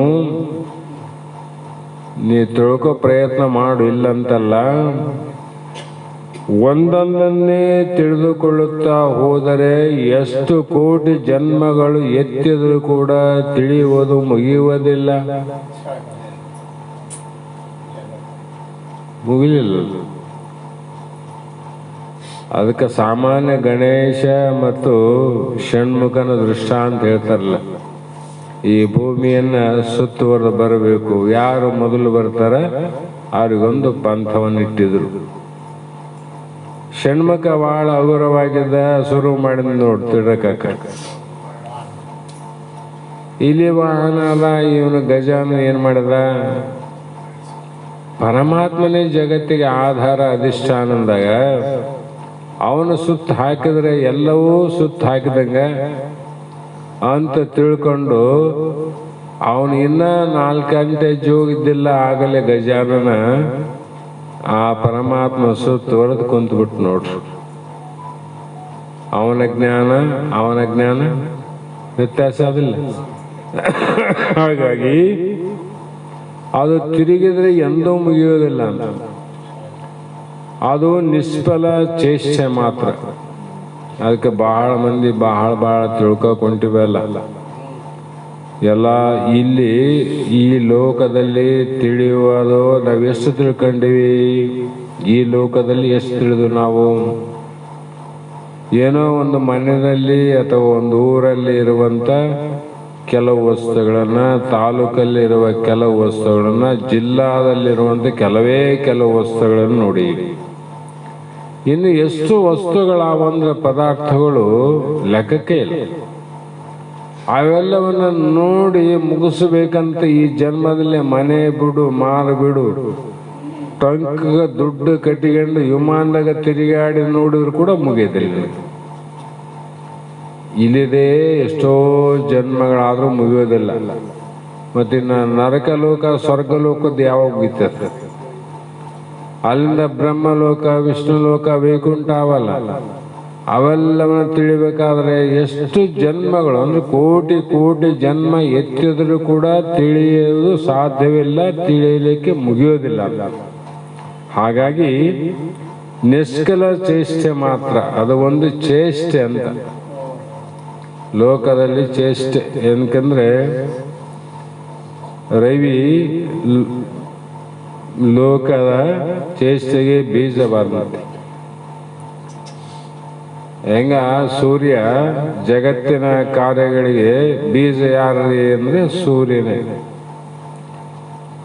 ಏನಾಗೊಂದು ಮನ, ಆ ಮನಸ್ಸೇನದ ನಾವು ಒಳಗೆ ಚೇಷ್ಟೆ ಮಾಡಕತ್ತದ.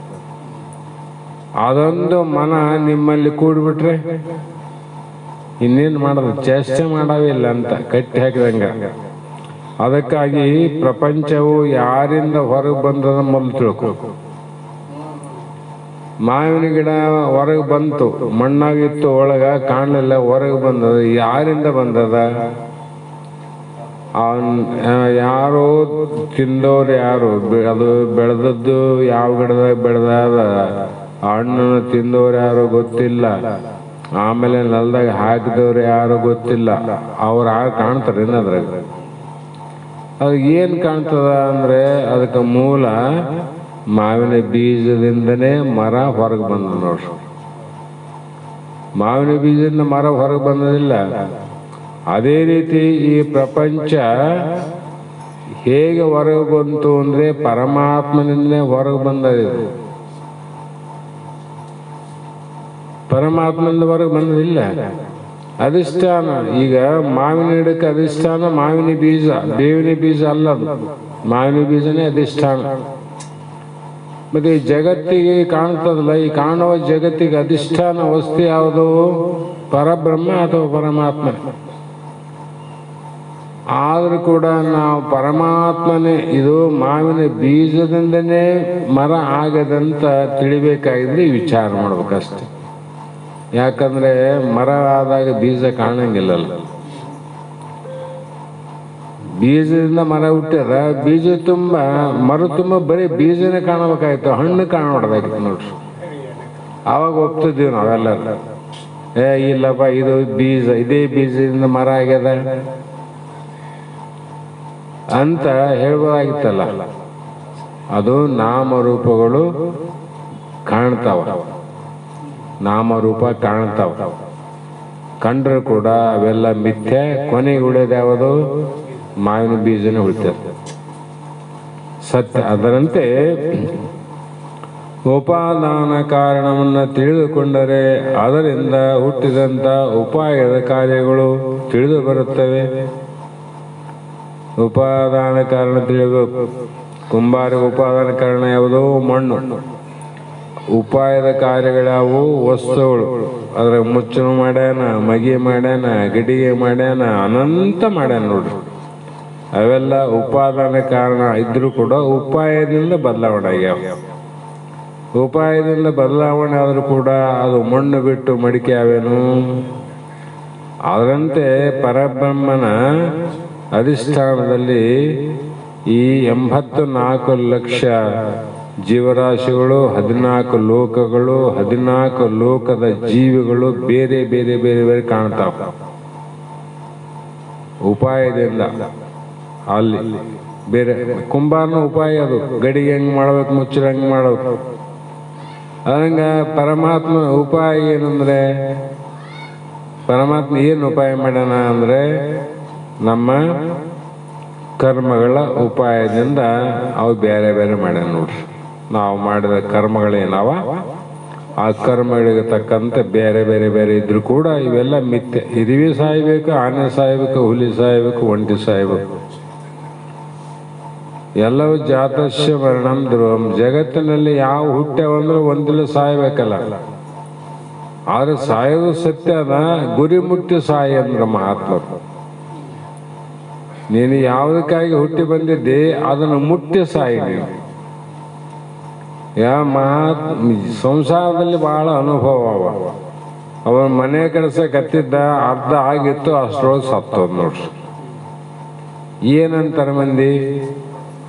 ಏನಪ್ಪ ಮುಗಿಸನ ಸತ್ಯದ ಬೇಸಿತ್ತು, ಅರ್ಧಂಬರ್ಧ ಮಾಡಿತು ಹೋಯ್ತಂತೀವಿ ನಾವು.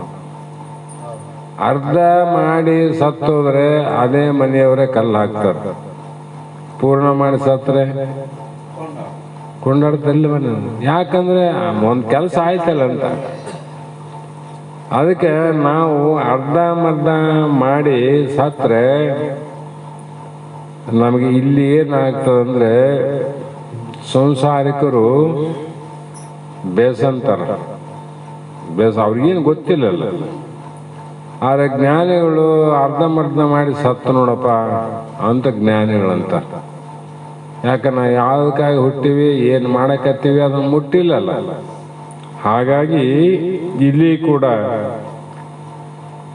ಯಾವ ಏನಾದರೂ ಮಾಡಿ ವಿದ್ಯೆಯನ್ನು ಕಲಿಯಬೇಕಂತರೂ ಕೂಡ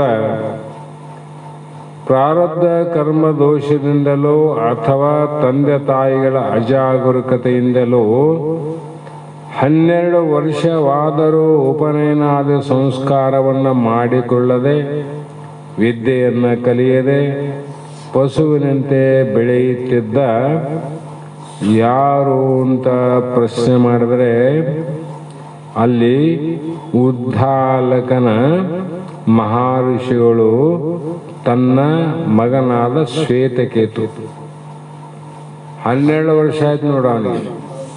ಉದ್ದಾಲಕ ಮಹರ್ಷಿ ಬ್ರಹ್ಮಜ್ಞಾನಿ, ಆದ್ರೆ ತನ್ನ ಮಗ 12 ವರ್ಷ ವಯಸ್ಸಿಗೆ ಬಂದರೂ ಉಪನಯನಾದಿ ವಿದ್ಯೆ ಯಾವೊಂದು ಕ್ರಿಯೆಯನ್ನು ಮಾಡದೆ ಬರೇ ಪಶುವಿನಂತೆ ಅಂದ್ರೆ ದನ ಕರ ಬೆಳೆದಂಗ ನಿದ್ರಾ ಆಹಾರ ಭಯ ಮೈಥುನಂಚ ಇವು 4ರಲ್ಲಿ ಸಮಾಧ.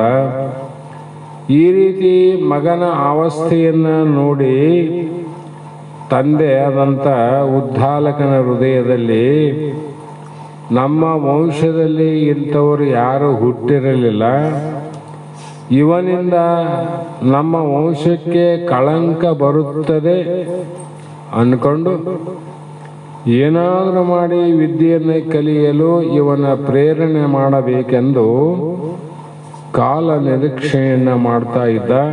ಸಮಯ ಬರಲಿ ಅಂತ ಕಾಯ್ತಿದ್ದ. ಹಿತಬೋಧೆಯ ಪರಿಣಾಮಕಾರಿಯಾಗಬೇಕಾದರೆ ಅದಕ್ಕೆ ಕಾಲವೂ ಬೇಕು ಅಂತ. ನಾವನಂಗಿಲ್ಲೇ ಕಾಲ ಕೂಡಿ ಬಂದಿಲ್ಲಪ್ಪ ಇನ್ನಾಗಿಲ್ಲ. ಇದು ವಿಚಾರ ಯಾವಾಗ ಬಹಳ ಹೇಳ್ತು ಅಂದ್ರೆ ಜಲ್ದಿ ಮಗನಿಗೆ ಮಗಳಿಗೆ ಹೊರ ಬರಲ್ಲ, ಲಗ್ನ ಆಗಿಲ್ಲ ಅಂದಾಗ ಈ ವಿಚಾರ ಬಹಳ ಮಂದಿ ಬರ್ತದೆ. ಬೇರೆ ಬೇರೆ ಏನ ಬಂದು ಅಥವಾ ಅದಕ್ಕೆ ಹೋಲಿಕೆ ಮಾಡಂಗಿಲ್ಲ, ಇದೊಂದಕ್ಕೆ ಮಾತ್ರ ಬಹಳ ಹೋಲಿಕೆ ಒಟ್ಟು ಇರಲಿ. ಹೀಗೆ ಬಾಯಿ ತೆರೆದ ಕಪ್ಪೆ ಚಿಪ್ಪಿನಲ್ಲಿ ಬಿದ್ದ ಸ್ವಾತಿ ಮಳೆಯು ಹನಿಗಳು ಮುತ್ತಾಗುವಂತೆ ಕಾಲವನ್ನು ಅನುಸರಿಸಿ ಮಾಡಿದ ಬೋಧೆಯು ಪರಿಣಾಮವಾಗುತ್ತದೆ. ಅದಕ್ಕೆ ಯಾರೇ ಆಗಲಿ ಯಾವುದೇ ಬೋಧ ಮಾಡಬೇಕಾದ್ರೆ ಕಾಲಾನುಗುಣವಾಗಿ ಅದು ಪ್ರಯೋಜನ ಕೊಡುತ್ತದ. ಅದಕ್ಕೆ ನೋಡಿನೇ ಮಾಡಬೇಕಂತ. ಯಾವ ಬೇಕೋ ಬೋಧ ಮಾಡಿದ್ರೆ ಕೆಲಸ ಕೊಡಂಗಿಲ್ಲ.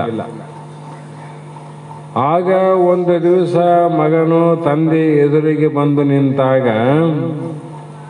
ತಂದೆಯು ಅವನ ಸ್ಥಿತಿಯನ್ನ ಗಮನಿಸಿ ಈಗ ಬೋಧ ಮಾಡಿದರೆ ನಡೆಯುತ್ತದೆ ಎಂದು ತಿಳಿದು, ಯಾಕಂದ್ರೆ ಅವನಿಗೆ ದುಃಖ ಆಗಿ ಕಷ್ಟ ಬಹಳಾದಾಗ ಉಪಾಯದ ಮಾತುಗಳನ್ನು ಹೇಳಿದ್ರೆ ಅರ್ಥ ಮಾಡ್ಕೊಂತ. ಆ ಸುಖದಲ್ಲಿ ಇದ್ದಂಥವನಿಗೆ ಆತನಿಗೆ ಒಳ್ಳೆಯ ಉಪದೇಶವನ್ನು ಮಾಡಿದರೆ ಆ ಬೋಧೆ ನಿರರ್ಥಕ ಆಗ್ತದೆ. ನೋಡು, ಸಂಸಾರಲ್ಲಿ ಪ್ರಪಂಚದಲ್ಲಿ ಪಾಲು ಮಾಡ್ತಿರ್ಲಿ, ಅವು ಕಷ್ಟ ಬೇಕು. ಕಷ್ಟ ಬಂದಾಗ ಗೊತ್ತಾಗ್ತದ ಅವ್ರು ಹೇಳಿದ್ದು ಮಾತು ಸತ್ಯ ಅಂತ ಆ ಬೋಧೆ ಕೆಲಸ ಕೊಡ್ತದ. ಅದರಂತೆ ತಿಳ್ಕೊಂಡು, ಹೇ ಪ್ರಿಯವಾದ ಕುಮಾರನೇ, ನೋಡು, ನೀನು ಹುಟ್ಟಿದ ವಂಶ ಯಾವುದು ಎಂಬುದನ್ನು ಮೊದಲು ಗಮನಿಸು. ನಾವು ಎಲ್ಲಿ ಹುಟ್ಟೀವಿ, ಹೇಗೆ ಹುಟ್ಟೀವಿ, ಯಾವ ಪರಿಸ್ಥಿತಿಯಲ್ಲಿ ಇದ್ದೀವಿ ಅನ್ನುವುದನ್ನು ಮೊದಲು ಗಮನಿಸು. ನಂತರ ನೀನು ಪಂಡಿತ ಪುತ್ರನೆಂಬ ಹೆಸರನ್ನು ಪಡೆದು ನಮ್ಮ ವಂಶಕ್ಕೆ ಅಪಕೀರ್ತಿಯನ್ನು ತರಬೇಡಪ್ಪ. ಹಾಗಾಗುವುದಾದರೆ ನೀನು ಇರುವುದಕ್ಕಿಂತಲೂ ಇಲ್ಲದಿರುವುದೇ ಮೇಲು. ಒಂದು ವೇಳೆ ಅದೇ ಪ್ರಕಾರ ಮಾಡಿದ್ರೆ ಇದ್ದೂ ಮಾಡೋದೇನದ, ಇದ್ರು ಅಷ್ಟೇ, ಸತ್ರಷ್ಟೇ. ಹೋಗು, ಹೊರಟು ಹೋಗು, ವಿದ್ಯೆಯನ್ನು ಕಲಿತು ವಿದ್ಯಾವಂತನಾಗಿ ನಮ್ಮಲ್ಲಿಗೆ ಬರಬೇಕು ವಿನಃ ಅನ್ಯತಾ ಸಾಧ್ಯವಿಲ್ಲ. ನೀನು ಹೋಗಿ ವಿದ್ಯೆಯನ್ನು ಕಲಿತು ಇಲ್ಲಿಗೆ ಬಾ, ಅಲ್ಲಿವರು ನೀವು ಬರ್ಲಿಕ್ಕೆ ಹೋಗಬೇಡ. ಇದು ಬೋಧೆ ಮಾಡುವಂತ ರೀತಿ. ಆಗ ಅನುಭವಿಗಳ ಹಿತವಚನಗಳು ಕೇಳುವವರ ಮನಸ್ಸನ್ನು ಮುಟ್ಟಿ ಮನಸ್ಸನ್ನು ಎಚ್ಚರಗೊಳಿಸುತ್ತದೆ ಎಂಬುದು ಹಿರಿಯರ ವಾಣಿಯಂತೆ ಈ ಮಾತನ್ನ ಕೇಳಿದ ಯಾವ ಶ್ವೇತಕೇತು ವಿದ್ಯಾವಂತನೆಂದು ಭಾವಿಸಿ ವೇದಾಂಗಗಳನ್ನು ಕಲಿತು ಗುರುಗಳಿಂದ ಆಶೀರ್ವಾದ ಪಡೆದು ತಂದೆಯ ಸಮೀಪಕ್ಕೆ ಮತ್ತೆ ವಾಪಸ್ ಬಂದ. ಅವನು ಬೋಧನೆ ಆಡಿತದ, ಹೌದಲ್ಲ ನಮ್ಮಪ್ಪ ಹಿಂಗೆ ಹೇಳ್ತಾರ ಅಂದಾಗ ಅದಕ್ಕೆ ನಾನು ಚ್ಯುತಿಯಾಗಿ ಬಾಳೋದಕ್ಕಿಂತ ಮಾಡಿ ತೋರಿಸಿ ಅನುಭವಿಸಿ ಬದುಕಬೇಕಂತ ಹೋದ. ವೇದಾಂತವನ್ನ, ಅನುಭಾವಿಗಳ ಮಾತುಗಳನ್ನ, ವಚನಗಳನ್ನ ಕೇಳಿದ, ಶ್ರವಣ ಮಾಡಿ ಬಂದು ನಮ್ಮ ತಂದೆಗಿಂತಲೂ ನಾನು ಹೆಚ್ಚು ವಿದ್ಯೆಯನ್ನು ಕಲಿತಿರುವನು, ಅವನೇ ನಮ್ಮ ಅಪ್ಪನಿಗಿಂತ ಹೆಚ್ಚು ಕಲ್ತಾನೆ. ನಿನಗೇನು ಗೊತ್ತದ, ನನ್ನಷ್ಟು ಗೊತ್ತದೇನು? ನಮ್ಮ ತಂದೆಯು ನಿಜವಾದ ವಿದ್ಯಾವಂತನಾಗಿದ್ದರೆ ಇಲ್ಲಿ ಸಂಶಯವಂತ, ನನ್ನನ್ನು ವಿದ್ಯಾಭ್ಯಾಸಕ್ಕಾಗಿ ಮತ್ತೊಬ್ಬರ ಬಳಿ ಹೇಗೆ ಕಳಿಸಿಕೊಟ್ರು? ಆತನಲ್ಲೇ ವಿದ್ಯಾವಂತನಾಗಿದ್ರೆ ಆತನೇ ವಿದ್ಯೆ ಕಲಿಸುವುದಾಗಿತ್ತಲ್ಲ, ಮತ್ತ್ಯಾಕೆ ನಮ್ಮ ಬೇರೆ ಕಡೆ ಕಳಿಸಿದ ಎಂಬ ವಿದ್ಯಾ ಮತದಿಂದ ಗರ್ವಿಸಿ ತಂದೆಯ ಎದುರಿಗೆ ಬಂದು ನಯ ಇಲ್ಲ ವಿನಯಗಳಿಲ್ಲದೆ ನಮಸ್ಕಾರವನ್ನು ಮಾಡದೆ ಕಂಬದಂಗೆ ನಿಂತ್ಕೊಂಡು ನೋಡ್ರು. ಉದ್ದಾಲಕ ಮಹರ್ಷಿ ಮುಂದ ಶ್ವೇತಕೇತು ತಂದೆಯು ನೋಡಿ ಮನಸ್ಸಿನಲ್ಲಿ ಅನ್ಕಂಡ, ಇವನಿಗೆ ವಿದ್ಯಾ ಮದವನೇರಿ ಮತ್ತನಾಗಿದ್ದಾನೆ. ನಾನು ವಿದ್ಯಾವಂತನೆಂಬ ಮದವು ಬಹಳ ಕೆಟ್ಟದ್ದು. ವಿದ್ಯೆ ಇರುವಲ್ಲಿ ಯಾವಾಗಲೂ ವಿನಯ ಇರಬೇಕಂದ್ರೆ ನೋಡ್ರಿ, ವಿದ್ಯೆ ಇಲ್ಲದ ಅವ್ರು ನೋಡ್ರಿ ಬಹಳ ಮಂದಿ ಬಹಳ ವಿನಯ ಇರ್ತದ. ಅದೇ ವಿದ್ಯೆಗೆ ಭೂಷಣ, ವಿದ್ಯೆಗೆ ವಿನಯವೇ ಭೂಷಣ. ವಿದ್ಯೆಗೆ ಅಹಂಕಾರವು ಶತ್ರು. ನನ್ನಷ್ಟು ಯಾರು ತಿಳ್ಕೊಂಡಾರ, ನಮ್ಮಂತ ತಿಳ್ಕೊಂಡವರೇ ಇಲ್ಲ ಅನ್ನುವಂಥವ್ರು ಕೆಲವೊಂದು ಯಾರಲ್ಲ. ಯಾವ್ರು ಆಮೇಲೆ ಎಲ್ಲ ತಿಳ್ಕೊಂಬಿಟ್ಟಾರ, ಅವ್ರಿಗೆಲ್ಲ ಆಗ್ಯದ ಅಂತೇನು ಆರಲ್ಲ. ಅವು ತುಂಬಿದ ಕೊಡದವ್ರು ಅನ್ನಂಗಿಲ್ಲ, ಸುತ್ತಮುತ್ತ ಇದ್ದ ಮಂದಿ ಬಿಡಂಗಿಲ್ಲ. ತಾತ ಹೇಳ್ತಂದಲ್ಲ, ಎಲ್ಲೇನ ಜೈ ಜೈ ಅಂತ ಯಾರೋ ಒಬ್ಬ ವ್ಯಕ್ತಿ ಮುಂದಕ್ಕೆ ಬರ್ಬೇಕಾಗಿದ್ರೆ 4 ಮಂದಿ ಹಿಂಬಾಲಕರಿರ್ಬೇಕು, ಮುಂದಕ್ಕೆ ಹೋದವನಿಗೆ ಹಿಂದಕ್ಕೆ ಹಾಕ್ಬೇಕಾದ್ರೂ 4 ಮಂದಿ ಬೇಕೇ ಬೇಕಂತ. ಅವ್ರ ಕೈಗೆ 2 ಇರ್ತಾವ. ಜೈ ಜೈ ಅಂದ್ರೆ ಮುಂದಕ್ಕೆ ಹೋಗ್ಬಿಡ್ತಾನೆ, ಮತ್ತೆ ಇನ್ನೊಂದು ಮಾಡಿದ್ರೆ ಅವನು ಹಿಂದಕ್ಕೆ ಬಂದ್ಬಿಡ್ತಾನೆ. ಅದಕ್ಕಾಗಿ ಜ್ಞಾನಿಗಳು ಜೈ ಜೈ ಎಂಬುವರಿಗೂ ಜೈ ಜೈ ಮಾಡಿದ್ರೆ ಮುಂದಕ್ಕೂ ಹೋಗೋದಲ್ಲ, ಅವರು ಕೌಕವು ಅಂದ್ರೂ ಕೂಡ ಹಿಂದಕ್ಕೂ ಬರಂಗಿಲ್ಲ. ಯಾಕೆ ಮೊದಲೇ ಮುಂದಕ್ಕೆ ಹೋಗಿಲ್ಲಲ್ಲ, ಹಿಂದಕ್ಕೆ ಯಾಕೆ ಬರ್ತಾರ? ಅದಕ್ಕೆ ಬಹಳ ವಿನಯ ಇರಬೇಕಂತ. ಹೀಗೆ ಮುಂದೆ ಈ ಒಂದು ಅಹಂಕಾರವೆಂಬ ರೋಗವು ಬೆಳೆದು ಮುಂದೆ ಏನಾಗ್ತದ್ರಿ ಅಂದ್ರೆ, ಅದು ಮರ ಬೆಳೆಯಲಿಕ್ಕೆ ರೋಗ ಹೇಗೆ ಅಸಾಧ್ಯ ಪ್ರತಿಬಂಧಕವಾಗುತ್ತದೆಯೋ ಅದನ್ನು ಮೊಳಕೆಯಲ್ಲಿ ಕಿತ್ತಿ ಹಾಕ್ಬೇಕು ನೋಡ್ರಿ. ಮೊಳಕೆ ಇರುವಾಗ ಅದ್ರಲ್ಲಿ ಕಸ ಅಥವಾ ಏನೋ ರೋಗ ಇದ್ರೆ ಅಲ್ಲಿ ಕಿತ್ತಿ ಹಾಕ್ಬೇಕು. ಮೇಲಿನ ಪ್ರಶ್ನೆ ವಾಕ್ಯವನ್ನ ಮಗನೇ ವಿದ್ಯಾವಂತನೆಂದು ಭಾವಿಸಿರುವೆಯಲ್ಲವೇ? ಹಾಗಾದರೆ ಯಾವುದನ್ನು ಕೇಳಿದರೆ ಕೇಳಿದ ಎಲ್ಲವೂ ಕೇಳಿದಂತಾಗುವುದು. ಅದನ್ನು ಕೇಳಿ ಅನುಭವಿಸಿ ಬಂದೆಯೋ ಅಥವಾ ಅನುಭವ ಇಲ್ಲದ ಬಂದೆಯೋ ಅಂತ ಪ್ರಶ್ನೆ ಮಾಡಿದ ಶ್ವೇತಕೇತುಗೆ ಉದ್ದಾಲಕ ಮುನಿಗಳು. ಆವಾಗ ಎಂದು ಪ್ರಶ್ನೆಯನ್ನು ಮಾಡಿದಾಗ ಮಗ ಹೇಳಿದ, ಅಂತಹ ಪದಾರ್ಥ ಜಗತ್ತಿನಾಗ ಇಲ್ಲ. ನಾನು ಯಾವುದನ್ನು ತಿಳಿದ್ರೆ ಎಲ್ಲ ತಿಳಿದಂಗೆ ಆಗ್ತದ, ಅಂಥದ್ದು ತಿಳಿದು ಬಂದಿದ್ದೀನಿ ಅಂತ ಕೇಳಿದ್ರೆ ಅಂಥದ್ದು ಜಗತ್ತಿನಾಗ ಇಲ್ಲ, ಅದನ್ನ ಯಾಕೆ ಕೇಳ್ತೀನಿ ನೀನು ಅಂದ. ಏನ್ ಮಾಡ್ತದಿ? ಆಗ ಮಗನೇ, ನಮ್ಮ ಪಾಠಶಾಲೆಯಲ್ಲಿರುವ ಚಿಕ್ಕ ವಿದ್ಯಾರ್ಥಿಗಳು ಇದು ತಿಳಿದಿದೆ. ನೀ ತಿಳ್ಕೊಂಡಿಲ್ಲ, ಜಗತ್ನ ಇಲ್ಲಂದಿ. ಆ ನಮ್ಮ ಪಾಠಶಾಲೆಯಲ್ಲಿ ವಿದ್ಯಾಭ್ಯಾಸ ಮಾಡುವಂತ ಮಕ್ಕಳೇ ಇದನ್ನು ತಿಳ್ಕೊಂಡಾರ. ಬೇಕಾದ್ರೆ ಅವ್ರನ್ನ ನೀನು ಕೇಳಿ ನೋಡಲ್ಲ. ನಾ ಎಲ್ಲ ತಿಳ್ಕೊಂಡಂತ ಅಹಂಕಾರ ಅದಲ್ಲ, ನಾ ತಿಳಿದದ್ದು ನಮ್ಮ ಅಪ್ಪ ಗೊತ್ತಿಲ್ಲ ಅನ್ನುವಂತ ಮದ ಏರಲ್ಲ. ಯಾವುದನ್ನು ತಿಳಿದ್ರೆ ಎಲ್ಲ ತಿಳಿದಂಗೆ ಆಗ್ತದ. ಅದು ತಿಳಿದದ್ದೇನೆಂದ್ರೆ ಅಂಥದ್ದು ಇಲ್ಲವೇ ಇಲ್ಲ ಅಂತ ಹೇಳ್ತಿದ್ದೆ ಅಂದಾಗ, ನಮ್ಮ ಪಾಠಶಾಲೆಯಲ್ಲಿ ಕಲಿತಂಥ ವಿದ್ಯಾರ್ಥಿಗಳನ್ನ ನೀ ಕೇಳಿ ನೋಡಂದಾಗ ಆ ವಾಕ್ಯವನ್ನು ಕೇಳಿ ಶ್ವೇತಕೇತುವಿನ ಅಹಂಕಾರವು ನಾಶವಾಗಿ ವಿನಯದಿಂದ ತಂದೆಯನ್ನು ಕುರಿತು, ಹೇ ಪ್ರಭು, ಈ ವಿದ್ಯೆಯು ನಮ್ಮ ಗುರುಗಳಿಗೆ ಗೊತ್ತಿಲ್ಲ. ನೀನೇ ಕಳಿಸಿದ್ದಲ್ಲ, ಅವರಲ್ಲಿ ಕಲಿತು ಬಾ ಅಂತ. ಅವರಿಗೆ ಇದು ಗೊತ್ತಿಲ್ಲ ನೋಡಲ್ಲ. ಯಾಕೆ ಗೊತ್ತಿದ್ರೆ ನನಗೆ ತಿಳಿಸಿದ್ರು. ಇಷ್ಟೆಲ್ಲ ವಿದ್ಯೆಯನ್ನು ಕಲಿಸ್ಯಾರ, ನೀನು ಹೇಳಿದ ವಿದ್ಯೆಯನ್ನು ಅವರು ನನಗೆ ಹೇಳಿಲ್ಲ ಅಂದ್ರೆ ಅವರಿಗೆ ಇದು ಗೊತ್ತಿಲ್ಲ ಅಂತ ಅರ್ಥ. ಹಾಗಾಗಿ ಗೊತ್ತಿದ್ದರೆ ಅವರು ನನಗೆ ಬೋಧಿಸುತ್ತಿದ್ದರು. ಗೊತ್ತಿದ್ರೆ ಹೇಳ್ತಾರಿಲ್ಲ. ಹಾಗಾಗಿ ಇದನ್ನ ಪ್ರಭುವೇ ತಪ್ಪಾಯಿತು, ಕ್ಷಮಿಸಿ. ಇಂಥ ವಿದ್ಯೆಯನ್ನ ನೀವೇ ಬೋಧಿಸಬೇಕೆಂದು ಶ್ವೇತಕೇತು ಉದ್ದಾಲಕನಿಗೆ ಸಾಷ್ಟಾಂಗವನ್ನ ಮಾಡಿ ಆತನನ್ನು ಬೇಡಿಕೊಂಡ. ಅಂದ್ರೆ ಇಲ್ಲಿ ಯಾಕಂದ್ರೆ ಬಸವಣ್ಣಂದ್ರೆ ಹೇಳ್ತಿದ್ರು ಬಹಳ ಸಲ,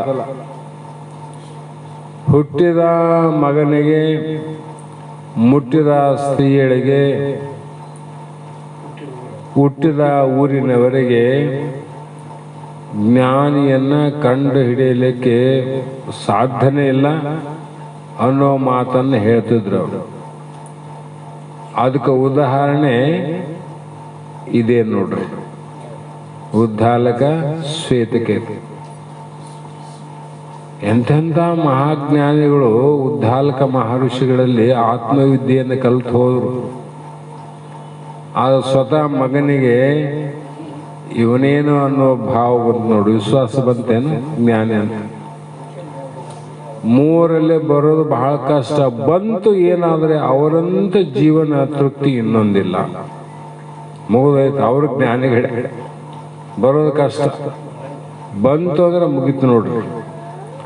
ಆ ಕಾರಣಕ್ಕಾಗಿ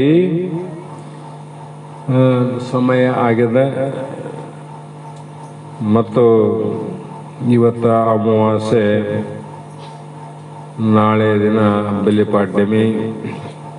ಇಂದಿಗೆ ಇವತ್ತಿನ ದಿನ ನಾವು ನೆನಪನ್ನ ಸ್ಮರಣೆಯನ್ನ ಮಾಡುವಂತ ಅವಶ್ಯಕವಾದ ಒಂದು ಮಾತು. ನಮ್ಮ ವೇದಾಂತ ಬೆಳಗದಲ್ಲಿ ಅತ್ಯಂತ ವಿನಯದಿಂದ, ಕಿಂಕರ ವೃತ್ತಿಯಿಂದ ತಮ್ಮ ದಾನ ಧರ್ಮ ಕ್ರಿಯೆಗಳಿಂದ ಸತತ ನಮ್ಮ ಬಳಗದಲ್ಲಿ ಎಲ್ಲರ ಮೇಲೆ ಅತ್ಯಂತ ಪ್ರೀತಿ ಪ್ರೇಮವನ್ನು ಇಟ್ಟುಕೊಂಡು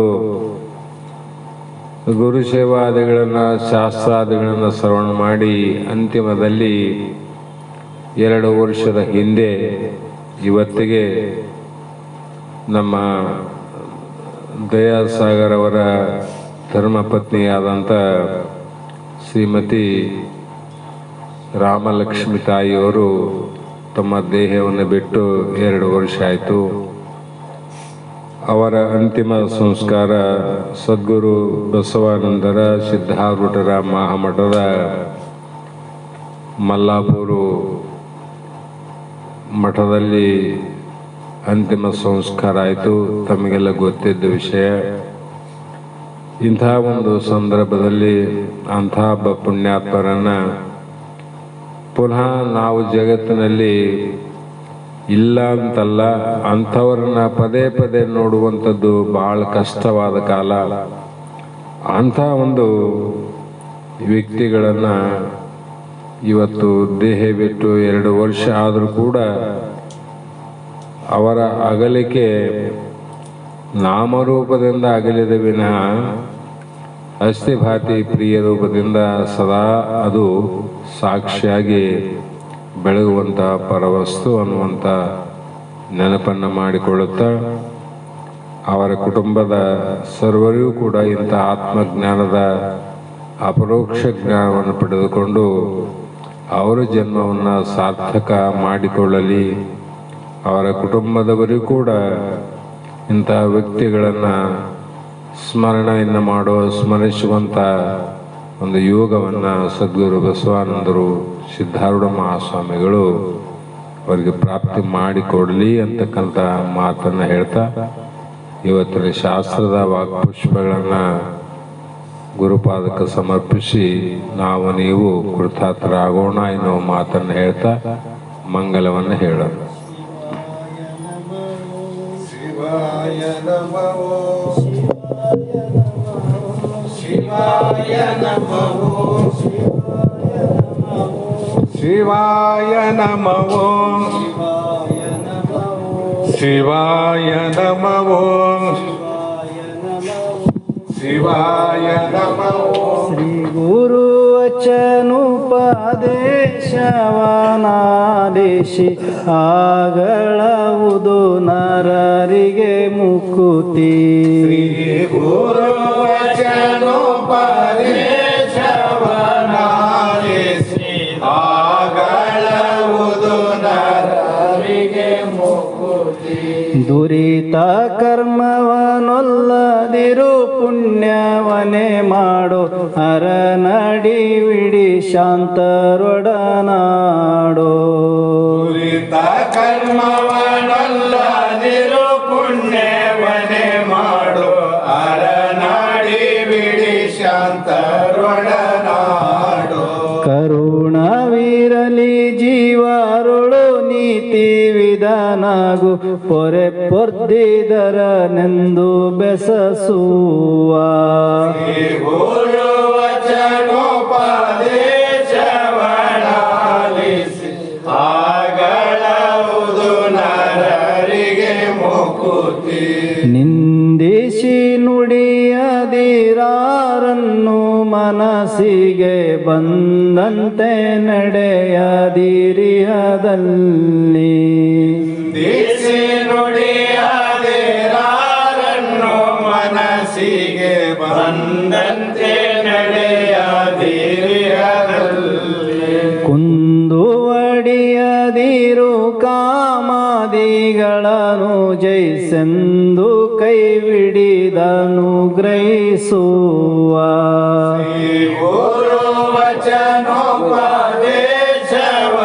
ವಚನೋಪದೇಶವನಾಲಿಸಿ ಆಗಳವುದು ನರರಿಗೆ ಮುಕುತಿ.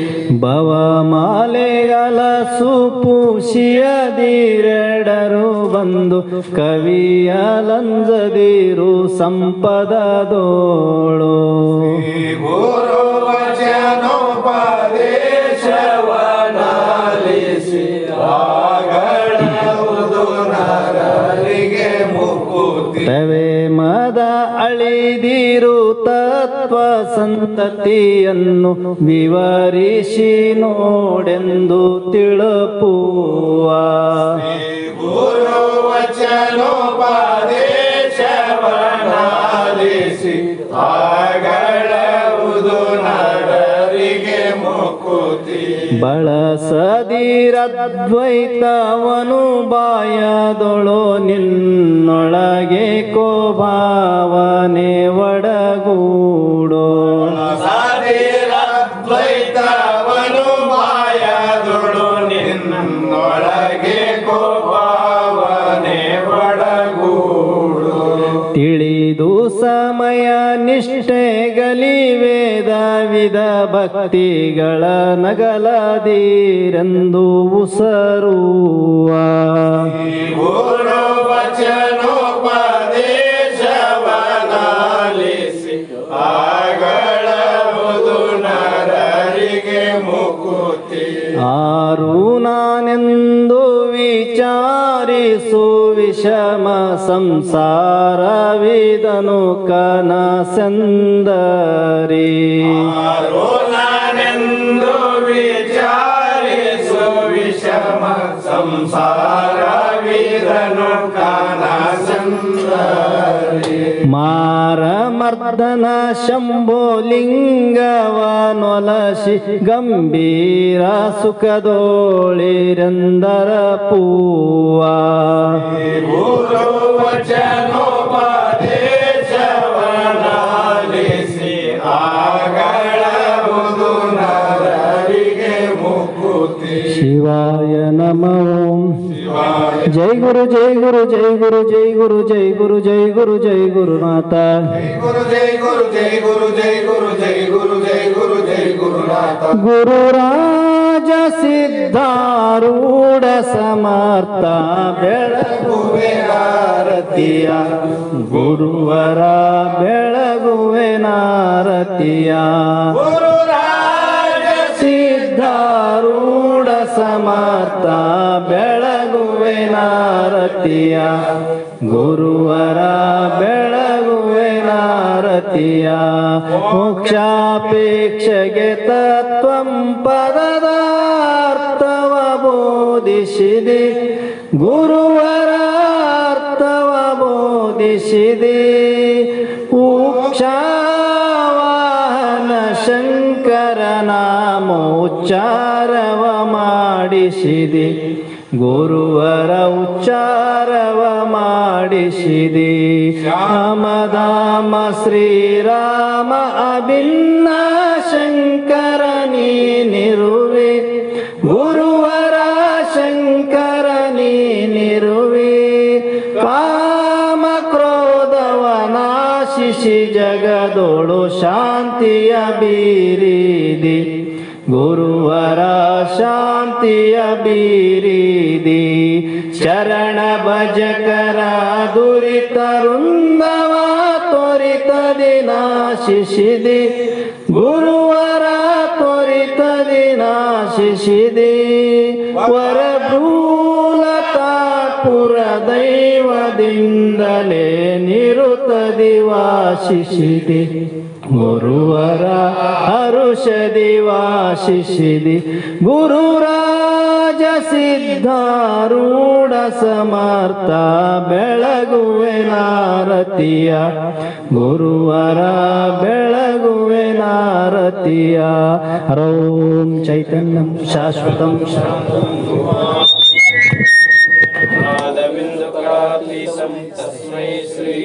श्रीमद जगद्गुरु सिद्धारूढ़ स्वामी महाराज की जय।